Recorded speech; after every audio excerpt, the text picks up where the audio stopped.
Oke, saya prediksi tahun ini sampai 7.500 akhir tahun. Sedangkan sekarang kan sekitar 7 ribuan ya. Jadi upside-nya masih ada gitu. Jadi sebetulnya kesempatan juga sih kalau misalnya turun kan pada saat-saat sekarang gitu. Karena bulan November kan sebentar lagi udah lewat gitu ya. Ya, Pak Surya, ini menarik sekali kalau kita berbicara soal gelaran Piala Dunia ini kan suka banyak nih Pak terkait Hmm, dengan nonton bareng, kemudian ya. juga banyak mengkonsumsi makan makanan begitu Pak. Ini sebetulnya menjadi sentimen positifkah bagi pergerakan saham dan sektor tertentu? Ya mungkin yang pemegang lisensinya kali ya. Misalnya kayak SCMA gitu kan, mereka kan diuntungkan kayak. Karena SCTV kan pemegangnya ada video juga di situ kan. Ya. Ya secara tidak langsung mestinya sih ya kalau penggelaran itu kan mesti bayar juga ya. Jadi kalau misalnya ada restoran yang menyelenggarakan itu kan nggak bisa sembarangan putar kan, harus izin juga ya. Mungkin secara positif sih mungkin masih diuntungkan sih ya, Apakah harusnya Anda sih. melihat nanti akan meningkatkan pendapatan mereka di kuartal 4 tahun ini dengan adanya lisensi pegelaran Piala Dunia ini? Harusnya sih dari lisensi mungkin ya. Cuman di satu sisi kan apa namanya karena faktor lainnya itu dalam arti banyak sekali sekarang kan negara-negara di luar mulai resesi gitu kan. Mungkin beberapa apa namanya konsumer dari mereka yang biasanya advertisingnya besar gitu ya, mungkin agak mengurangi gitu ya.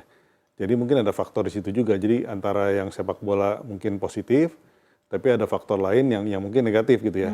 Jadi saya belum tahu pasti apakah saling mana yang lebih kuat gitu ya di Ya. antara kedua itu gitu.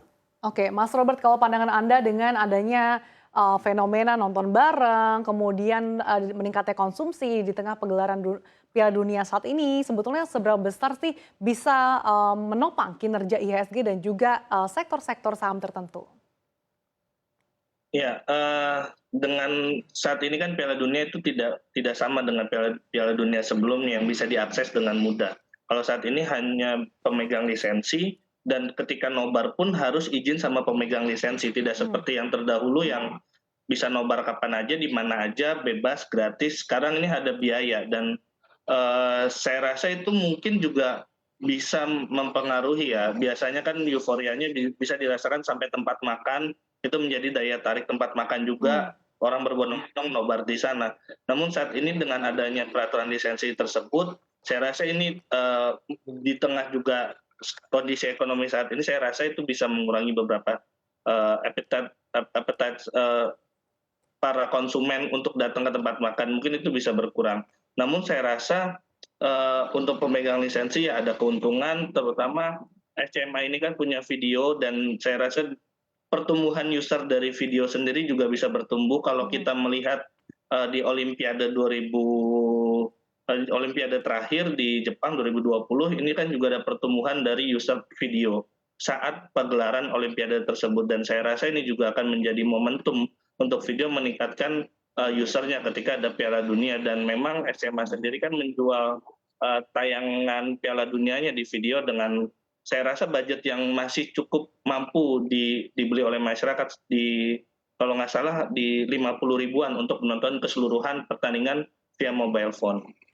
Oke, apakah artinya dengan terbatasnya akses untuk nobar dari pemegang lisensi ini juga akan memberikan berkah bagi pendapatan MTEK maupun SCMA, Mas Robert? Ya, saya rasa ini akan kemudian bisa memberikan berkah ya bagi SMA ya, karena memang semuanya terpusat di pembelian tayangan itu juga semuanya akan masuk ke SMA secara optimal dibandingkan mungkin pagelaran Piala Dunia yang sebelum-sebelumnya ketika nobar bisa dilaksanakan gratis di mana-mana dan saat ini harus membeli lisensi dulu, Mhm. membeli izin tayang dulu ke SMA dan penggunaan mobile phone saat ini juga akan menurut saya juga bisa menopang dengan pembayaran 50 ribu. Saya rasa masih cukup bisa dibeli oleh masyarakat dan bisa diakses dengan mudah di mana saja, tidak harus lewat TV dan saya rasa ini yang bisa memberikan pendapatan lebih untuk SMA di kuartal 4. Oke, baik. Pak Surya, kalau kita lihat secara price performance, sebetulnya secara year to date ini saham SCMA terkoreksi 17,79%. Seperti apa sih Anda melihat prospeknya utamanya dalam jangka pendek gitu mengingat ada pagelaran Piala Dunia ini? Ya, secara umum sih mungkin kan karena seperti tadi dikatakan oleh Robert juga ya, kan ada video.com di situ ya. Jadi kemungkinan banyak juga yang tadinya bukan user, sekarang jadi berlangganan gitu kan. Jadi user, jadi nambah user dari video ini kan, dengan adanya Piala Dunia ini. Ini terjadi juga di apa namanya di satu perusahaan lah, di perusahaan lain ya selain SCMA yang tiba-tiba usernya nambah gara-gara ada program yang dianggap menarik gitu. Jadi ini terjadi juga. Jadi kemungkinan perkiraan saya sih dengan ada Piala Dunia user dari video ini mungkin bakal meningkat juga ya. Apalagi kalau misalnya harganya kan tadi 50.000 kan dianggapnya mungkin masih cukup reasonable gitu ya. Ya.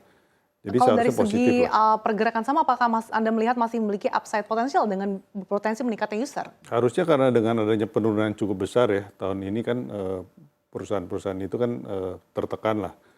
Jadi walaupun kedepannya mungkin kalau ada pelambatan ekonomi, advertising berkurang, tapi harusnya dengan secara jangka pendek kan dengan adanya Piala Dunia ini kan mereka diuntungkan harusnya ya. Ya. Apalagi harganya kan udah di bawah juga ya penurunannya. Kalau dari segi valuasi, SCMA ini kan PR-nya 17,9, kemudian PBV-nya 2,6. Ini masih cukup prospektif kah kalau dari segi valuasi? Kalau valuasi sih masih cukup menarik ya. Cuman ya apa yang mesti kita lihat kan sebetulnya kan pertumbuhan yang ke depan dengan perkiraan advertising yang berkurang itu seperti apa gitu kan. Saya lebih melihatnya ke situ sih. Apalagi video.com itu kan kalau nggak salah masih rugi ya di SMA-nya. Jadi itu mungkin apa namanya yang perlu kita lihat juga sih seperti apa gitu. Seberapa besar sih dengan memiliki lisensi ini bisa mendorong kinerja SCMA begitu untuk membalikan kinerja keuangan yang begitu dari rugi menjadi profit? Apakah ini cukup signifikan atau justru sebenarnya so-so saja? Karena valuasi itu sebetulnya kan nggak cuma dilihat dari profit apa enggak kan. Sebetulnya kan kalau misalnya apa namanya seperti video itu kan kita lihat juga kan dari usernya berapa, kedepannya kan growth-nya seperti apa kan. Jadi walaupun misalnya masih rugi pun valuasinya mungkin juga meningkat juga gitu ya. Beda dengan apa tradisional punya apa perusahaan sejenis yang mungkin ngelihatnya dari profit terutama kan.